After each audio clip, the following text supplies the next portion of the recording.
भारत माता की। मंच पर विराजमान मंत्री परिषद के मेरे साथी श्री कृष्णपाल गुर्जर जी,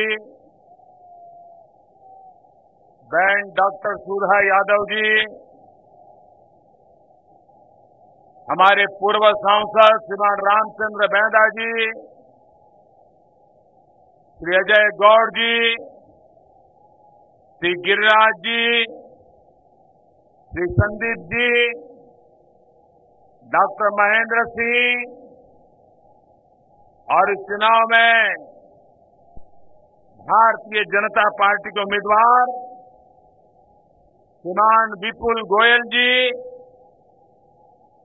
श्रीमान राम रतन जी, श्रीमान दीपक मंगला जी, श्री नयनपाल रावत जी, श्रीमान यशवीर डागर जी, बहन सीमा त्रिखा जी, श्री मूलचंद शर्मा जी, श्री हर्ष कुमार जी, श्री राजेश नागर जी और विशाल संख्या में पधारे हुए फरीदाबाद के प्यारे मतदाता भाइयों और बहनों,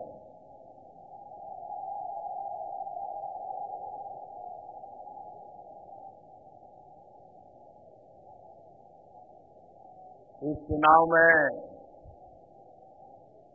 ये मेरा दूसरा दौरा है। हरियाणा के चारों कोने में मैं जाके आया हूं और इसलिए मुझे लगता है कि मैं चुनाव प्रचार करूं, उससे ज्यादा ये अच्छा होगा कि मैं आपको अग्रिम बधाई दे दूं।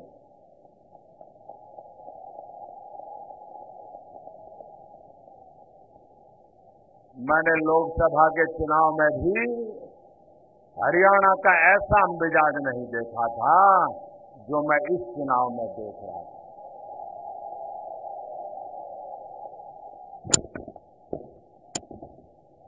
एक आंधी चल रही है, जनसैलाब उमड़ जा रहा है, चारों तरफ विकास की गूंज सुनाई दे रही है। हरियाणा के हर नौजवान ने, हरियाणा के हर मतदाता ने हरियाणा के भाग्य को बदलने का फैसला कर लिया है, ये मुझे साफ नजर आ रहा है।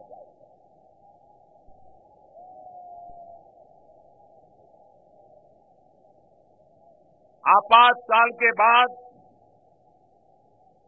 जब देश में लोकसभा के चुनाव हुए थे, तब श्रीमती इंदिरा गांधी जी समेत कांग्रेस के सारे दिग्गज नेता चुनाव हार गए थे। उसके बावजूद भी कांग्रेस पार्टी को 100 से भी ज्यादा सीटें मिली थी। इस बार लोकसभा के चुनाव में कांग्रेस 50 सीट तक पहुंच नहीं पाई, 50 सीट तक नहीं पहुंच पाई।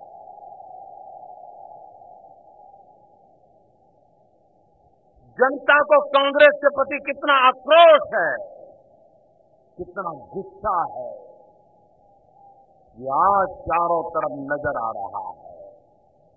और मैं देख रहा हूं इस विधानसभा के चुनाव में कांग्रेस पार्टी हरियाणा की विधानसभा में डबल डिजिट तक नहीं पहुंच पाएगी, डबल डिजिट तक नहीं पहुंच पाएगी, 10 से नीचे रह जाएगी।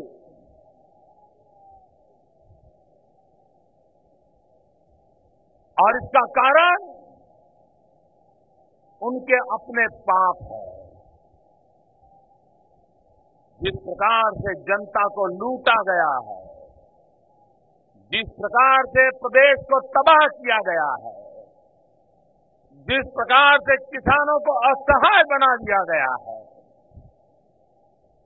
उसका नतीजा है यह देश अब कांग्रेस को देखने के लिए भी तैयार नहीं है, सूंघने के लिए भी तैयार नहीं है, सुनने के लिए भी तैयार नहीं है।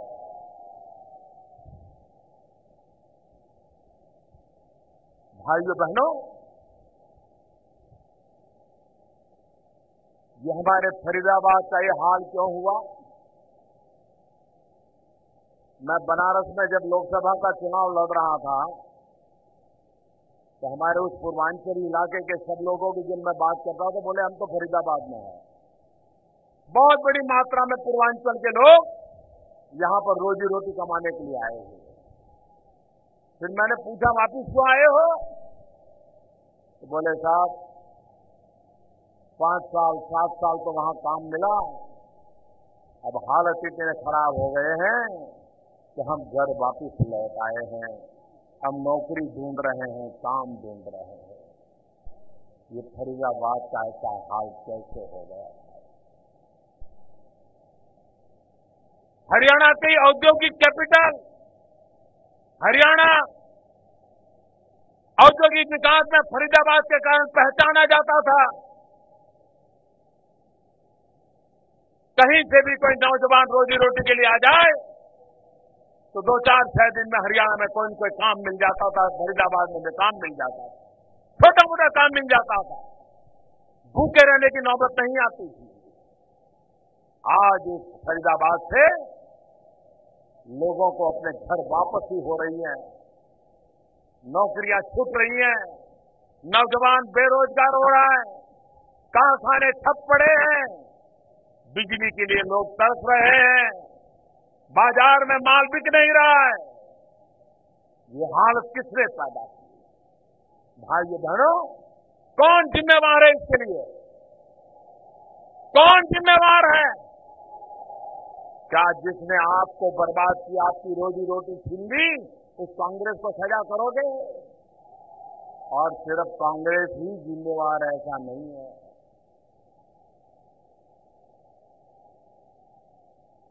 हरियाणा का 25 साल का इतिहास देखिए, 25 साल का। क्या यहां लोकतंत्र नजर आ रहा है? क्या लोकशाही दिखती है? क्या यहां तो हर चुनाव में कोई न कोई परिवार हावी हो जाता है। यहां परिवारशाही चलती है, लोकशाही नहीं चल रही है। एक 5 परिवार है, वही पूरे हरियाणा पर कब्जा जमा के बैठे हुए हैं। आपको कोई लेना देना ही नहीं है। आपको तो चुनाव जीतते ही ठोकर मारने की इनको आदत लग गई है। भाई,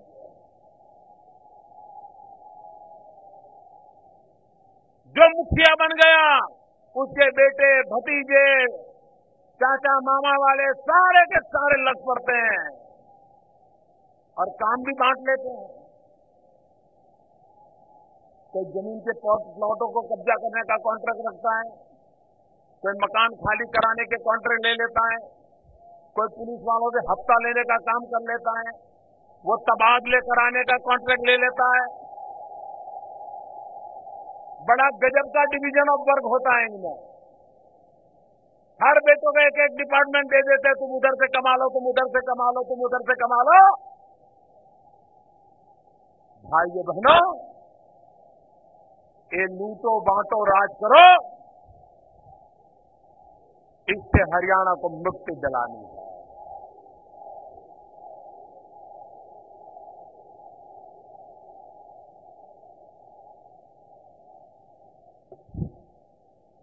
ये परिवारशाही से हरियाणा को मुक्ति दिलानी है।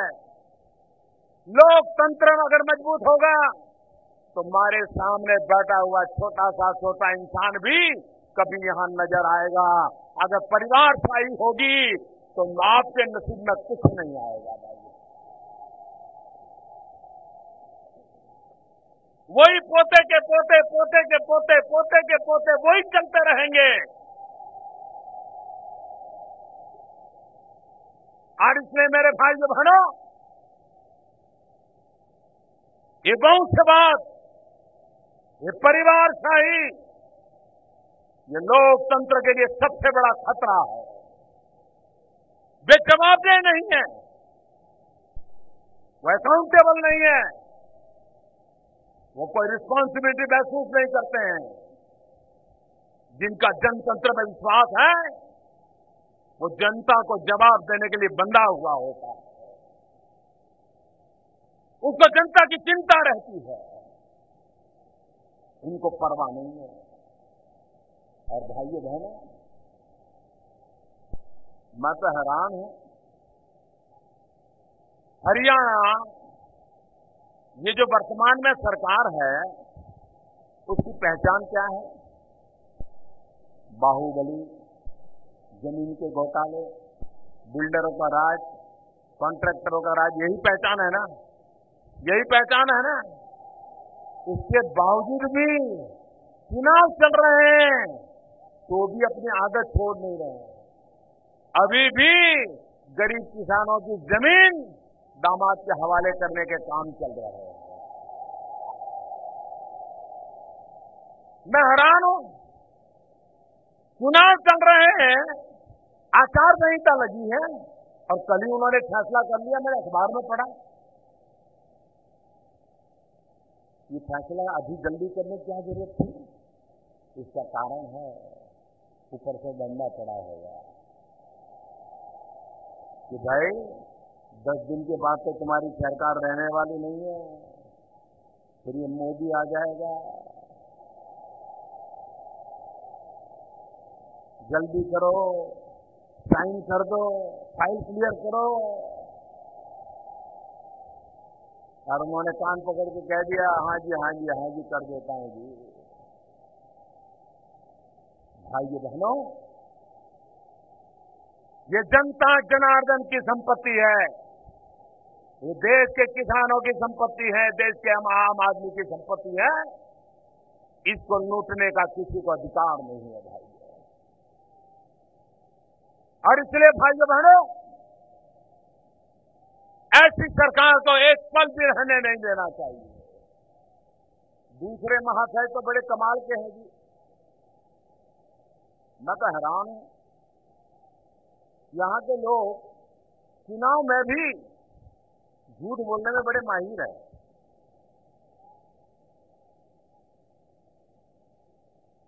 हरियाणा के मुख्यमंत्री जी ने कह दिया कि बासमती चावल का एक्सपोर्ट मोदी ने बंद कर दिया है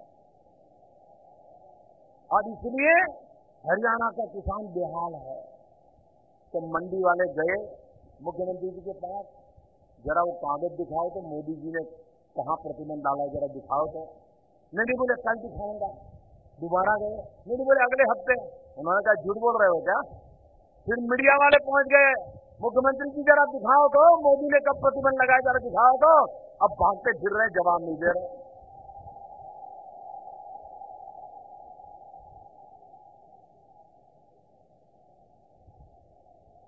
भाइयों बहनों, हरियाणा के किसान का बासमती के चावल पर संकट इसलिए आया है कि हरियाणा की कांग्रेस सरकार ने मंडी में जो 4% टैक्स लगाया हुआ है, इसके कारण हरियाणा के किसान के बासमती के बाजार में वो टिक नहीं पाता है और उसके कारण बेचारा हरियाणा का किसान मारा जा रहा है। और इसके लिए हरियाणा की कांग्रेस की सरकार जिम्मेवार है।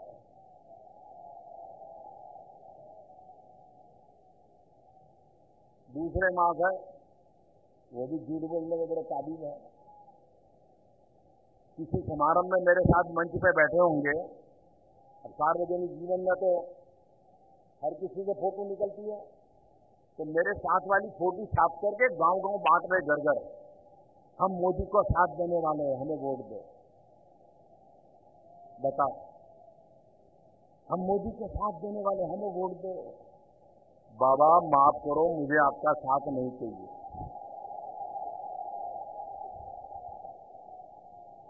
मुझे 125 करोड़ देशवासियों ने बहुत साथ दिया है, अब मुझे तिहाड़ वालों का साथ नहीं चाहिए।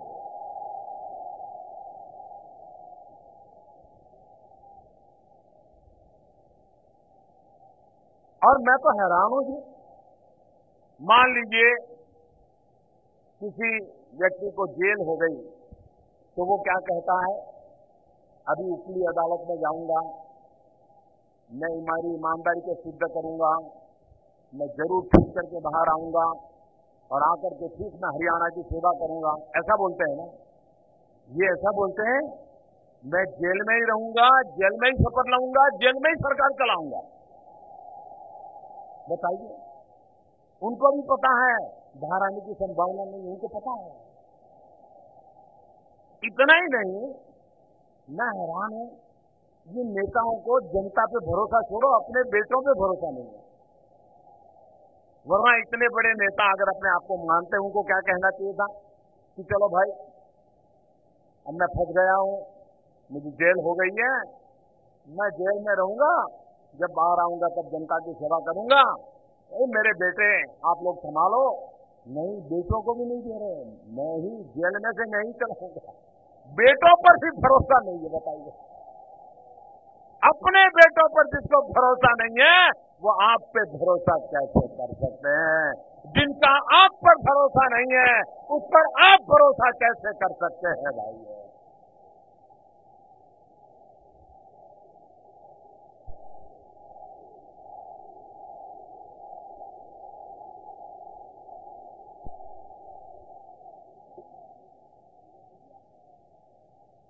पूरा हरियाणा जानता है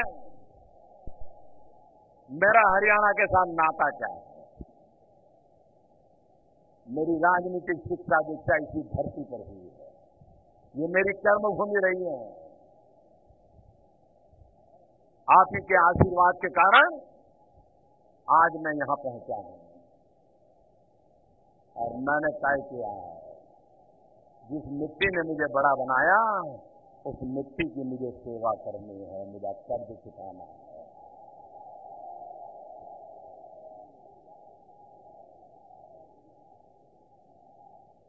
दिल्ली से फरीदाबाद पास में है, दिल्ली से फरीदाबाद बहुत पास है, लेकिन अगर चंडीगढ़ में अगर कोई ऐसी सरकार बैठ गई तो मोदी दिल्ली से फरीदाबाद भी नहीं आ सकता। वो कुछ भेजना चाहे तो भेज नहीं सकता है, आपका भला चाहे तो भला नहीं कर सकता है। मुझे चंडीगढ़ में जाकर के उनकी परमिशन लेनी पड़ेगी, क्योंकि भारत का संघीय ढांचा है। भाइयों बहनों,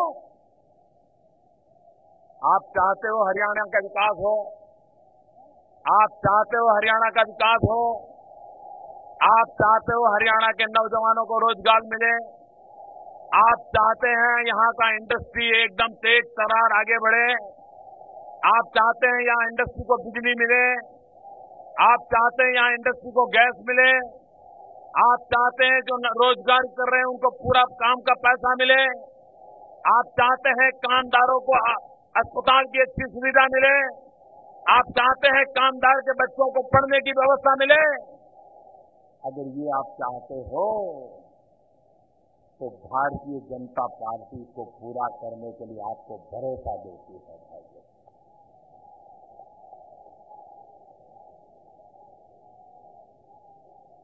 हरियाणा को आधा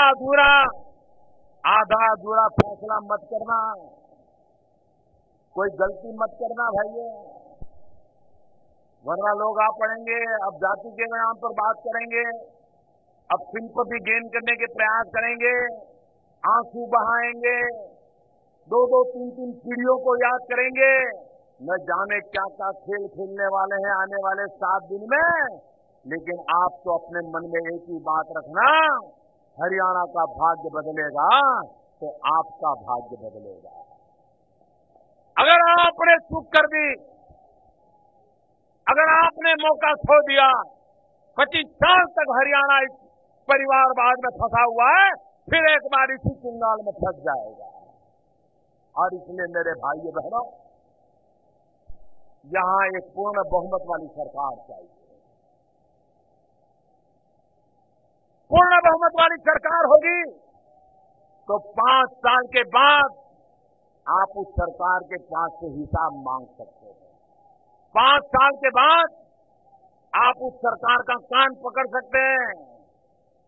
आज दिल्ली में आपने मुझे बिठाया है, 5 साल के बाद मेरी जिम्मेवारी बनती है कि मैं पाई पाई का आपको हिसाब दूं, पल पल का हिसाब दूं, और कोई गलती हुई हो तो आप मेरा कान पकड़ सकते हो। हरियाणा में भी ऐसी सरकार बनाइए कि जिसका आप हिसाब मांग सको, जिसकी जिम्मेवारी तय।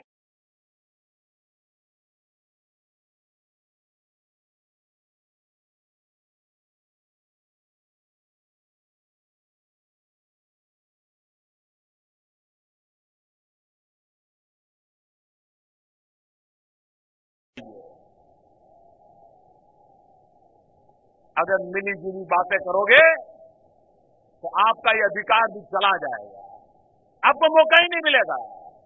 क्योंकि फिर सरकार में बैठे वो कहेंगे वो तो मैंने नहीं, उसने किया, वो कहेगा उसने किया, वो कहेगा उसने किया, बात ही चौपट हो जाएगी। और इसलिए भाइयों बहनों, पूर्ण बहुमत वाली सरकार होना जरूरी है। भाइयों बहनों, फरीदाबाद को बिजली चाहिए। मैंने सरकार में कहा है 400 मेगावाट बिजली से फरीदाबाद के कारखाने नहीं चल सकते, 800 मेगावाट बिजली सप्लाई नहीं होगा तब तक यहां पर कारखाने पूरा समय नहीं चल सकता, रोजगार नहीं चल सकते। और ये काम मैं करके रहूंगा भाइयों, यहां के नौजवानों को रोजगार मिले इसकी व्यवस्था करके रहूंगा। वक्त बदल चुका है, फरीदाबाद की इंडस्ट्री को अगर आधुनिक बनाना है तो उसे गैस ग्रिड की जरूरत है। अगर उसके इंडस्ट्रियल एस्टेट में गैस ग्रिड पहुंचेगा तो यहां के उद्योगकारों के उत्पादन की क्षमता बढ़ जाएगी, क्वालिटी में परिवर्तन आ जाएगा, क्लीन फ्यूल उनको मिलना शुरू हो जाएगा। और इसलिए हमने फैसला किया है फरीदाबाद के इंडस्ट्रियल एस्टेट को गैस ग्रिड से जोड़ा जाएगा, पाइपलाइन से उनको गैस सप्लाई किया जाएगा ताकि उनके उद्योगों को एक नई ताकत मिले, उस काम को बहाल किया जाएगा। भाई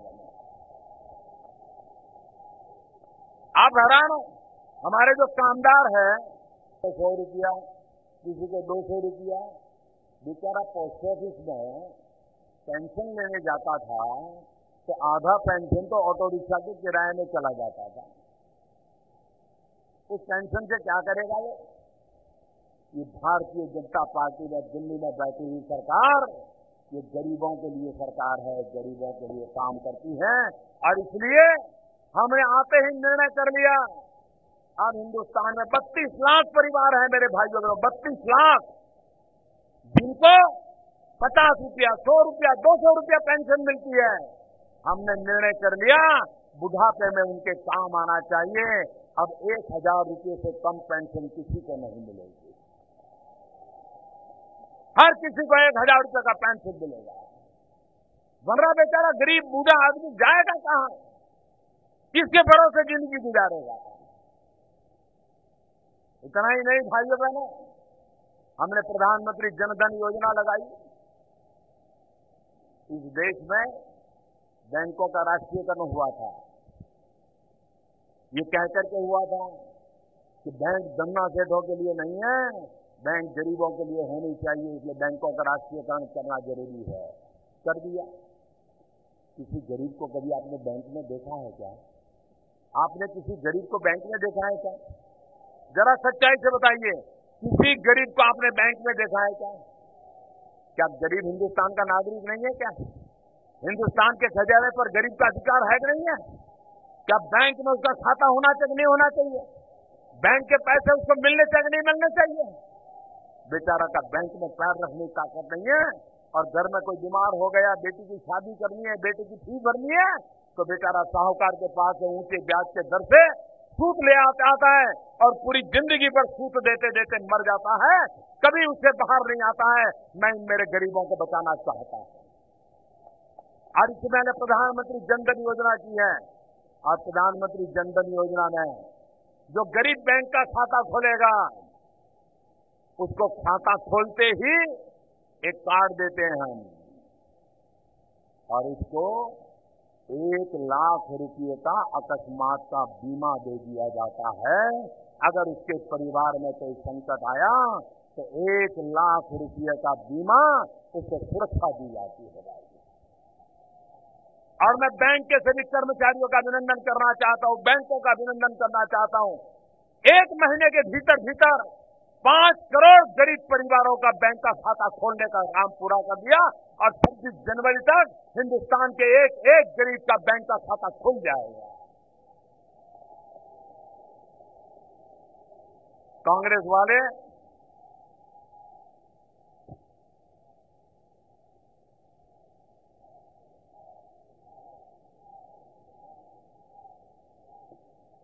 कांग्रेस वाले 60 साल से सरकार चला रहे हैं। पंचायत में भी कांग्रेस, शहरों में भी कांग्रेस, राज्य में भी कांग्रेस, केंद्र में भी कांग्रेस, एक चक्री राज था उनका।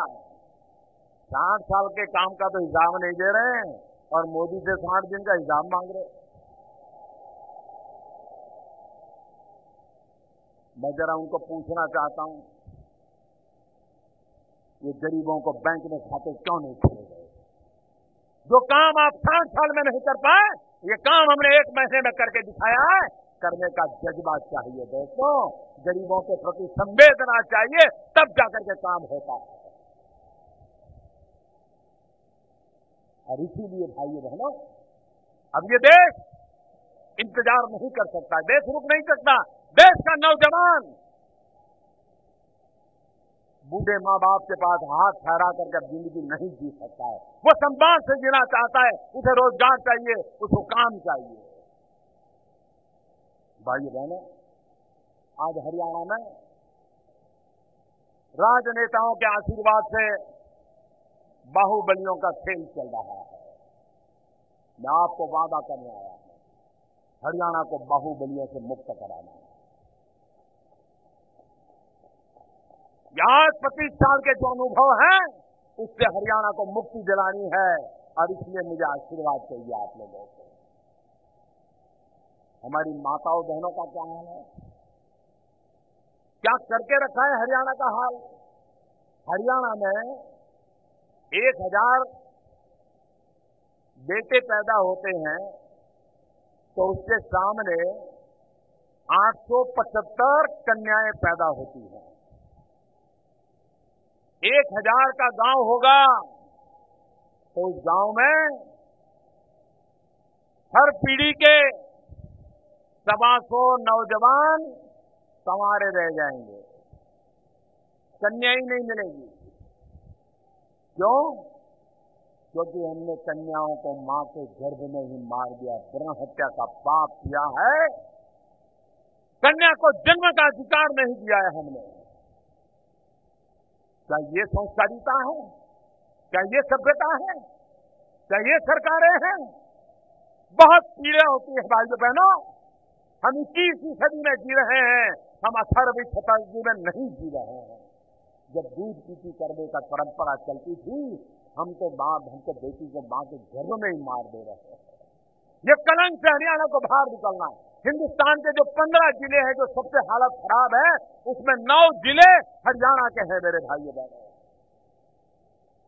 क्या मेरे माताओं बहनों से मैं पूछना चाहता हूं, क्या बेटी को जन्मने का अधिकार है कि नहीं है? बेटी को जन्मने का अधिकार है कि नहीं है माताएं बहनें? इन बेटी को जन्मने से क्यों रोका जा रहा है? और इसलिए इस स्थिति को मुझे बदलना है। इतना ही नहीं, आज गांव में भी महिलाएं डरी डरी रहती है। हर गांव में कोई न कोई बाहुबली बैठा है, महिलाओं को खौफ रहता है, घर के बाहर निकलने से डरती है। महिलाओं का शोषण करने वाले सरसरे लोग घूम रहे हैं। इतना ही नहीं, दलित कन्या पर बलात्कारों की घटनाओं ने सारे हिंदुस्तान का सर झुका दिया है। हरियाणा में एक के बाद एक घटनाओं का क्रम चल पड़ा था। क्या इन माताओं बहनों को सुरक्षा नहीं मिलनी चाहिए? क्या ये माताएं बहनें सम्मान से जीनी नहीं चाहिए? क्या इन माताएं बहनें सर ऊंचा कर करके समाज के अंदर गौरव का जीवन नहीं जी सकती हैं? माताएं बहनें, दिल्ली में आपका एक भाई बैठा है जो आपके सम्मान के लिए जी रहा है, आपकी सुरक्षा के लिए जी रहा है। माताएं बहनें, और इसलिए मैं हरियाणा की माताओं बहनों को कहना चाहता हूं, आपके सम्मान के लिए, आपके गौरव के लिए आपके साथ हो रहे अन्यायों के खिलाफ लड़ने के लिए सभी माताएं बहनें एकजुट हो जाइए। जाति बिरादरी से भी अलग होकर के एकजुट हो जाइए। परिवार का मुखिया कुछ भी कहे मत मानिए, इस बार एक होकर के नारी के सम्मान के लिए मतदान कीजिए, नारी के गौरव के लिए मतदान कीजिए, कमल के निशान पर बटन दबाइए। भाइयों बहनों, जिस प्रकार का जुल्म चल रहा है, हमारा हरियाणा ऐसा नहीं था भाई। मैं भी यहां रहा हूं, मैंने देखा है हरियाणा को, मैं गली गली से परिचित हूं। इसे तबाह कर दिया गया है और ये मेरा अपना हरियाणा है, मैं इसे तबाह होते नहीं देख सकता हूं भाइयों। और इसलिए मैं हरियाणा की जनता को प्रार्थना करने आया हूं कि आइए हरियाणा में स्थिर सरकार चुनिए, मजबूत सरकार चुनिए, पूर्ण बहुमत के साथ सरकार चुनिए, भारतीय जनता पार्टी के कंधों पर जिम्मेवारी डालिए। मैं आपकी सेवा करने का वादा करता हूं। मुझे बताइए भाइयों बहनों, ये हमारा हिंदुस्तान कभी सोना की चिड़िया कहा जाता था, कभी हमारे हिंदुस्तान की दुनिया में गूंज हुआ करती थी, लेकिन आजादी के बाद कभी दुनिया में हिंदुस्तान की गूंज सुनी क्या? सुनी क्या? आजादी के बाद कोई हिंदुस्तान की ओर देखता था क्या? जरा बताइए ना, देखता था क्या? कोई हिंदुस्तान को पूछता था क्या? किसी में हिंदुस्तान का महत्व दिखता था क्या? और आज अमेरिका में भी हिंदुस्तान का डंका बज रहा है कि नहीं बज रहा है? आप बताइए, बज रहा है कि नहीं बज रहा है? जापान में हिंदुस्तान का डंका बज रहा है नहीं बज रहा है? दुनिया हिंदुस्तान की चर्चा करने लगी है कि नहीं लगी है? दुनिया के बड़े दिग्गज नेता हिंदुस्तान की मुलाकात लेने के लिए आना शुरू हुए कि नहीं हुए? ये बदलाव कैसे आया? अमेरिका में हिंदुस्तान का डंका क्यों बजा? क्यों बजा? क्यों बजा भाइयों? क्यों बजा? ये हिंदुस्तान का डंका क्यों बजना शुरू हुआ? मोदी के कारण नहीं बज रहा भाइयों बहनों, मोदी के कारण नहीं बज रहा है। ये जादू मोदी का नहीं है, ये करिश्मा मोदी का नहीं है, ये करिश्मा आपका है, 125 करोड़ देशवासियों का करिश्मा। ये दुनिया में हिंदुस्तान का डंका बज रहा है, आपके कारण बज रहा है, क्योंकि आपने मई महीने के लोकसभा के चुनाव में एकजुट होकर के जात पात देखे बिना, अपना पराया देखे बिना सिर्फ भारत मां का कल्याण करने का निर्णय किया। 125 करोड़ देशवासियों ने पूर्ण बहुमत के साथ 30 साल के बाद पहली बार एक मजबूत सरकार को जन्म दिया। इसी के कारण दुनिया पूछने लगी है। अगर आपने दीदी जाली सरकार बनाई होती तो दुनिया भी आपकी ओर देखने वाली नहीं थी।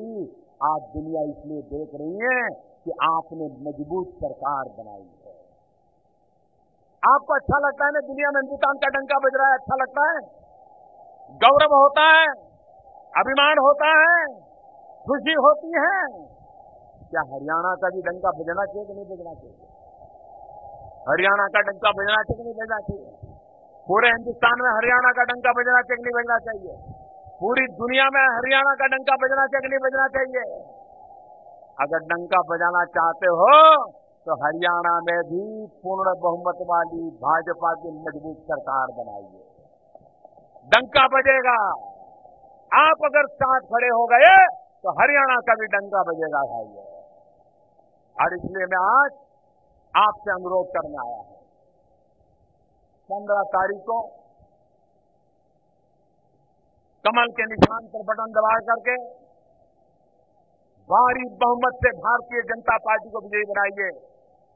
हरियाणा में एक नए इतिहास का आरंभ कीजिए, विकास की यात्रा का आरंभ कीजिए, नौजवानों का भविष्य सुरक्षित करने का आगे बढ़िए, माताओं बहनों की सुरक्षा के लिए आगे बढ़िए, मां बहनों के सम्मान और गौरव के लिए आगे बढ़िए, किसानों के कल्याण के लिए आगे बढ़िए। एक चमकता हुआ विकास वाला प्रगतिशील धड़कता हुआ हरियाणा बनाने का संकल्प करने के लिए कमल पे बटन दबाने के लिए मैं आपसे प्रार्थना करता हूं। सभी उम्मीदवारों से मेरा आग्रह है कि मेरे बगल में आके खड़े हो जाए। सारे उम्मीदवार आ जाएं, सब आगे आ जाएंगे। कैमरा वाले आपको ढूंढ रहे हैं।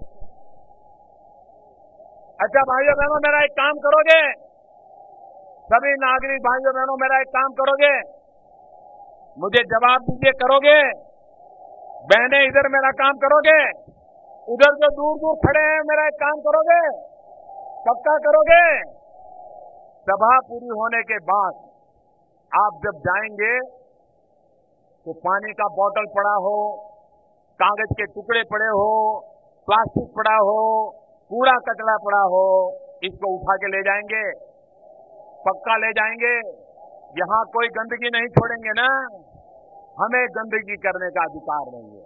सिर्फ सफाई वाले सफाई करें और हम गंदगी कर रहे हैं, ऐसा हमारा देश नहीं हो सकता है। हम अपनी जिम्मेवारी को समझे। ये सफाई हम भी करेंगे, पक्का करेंगे।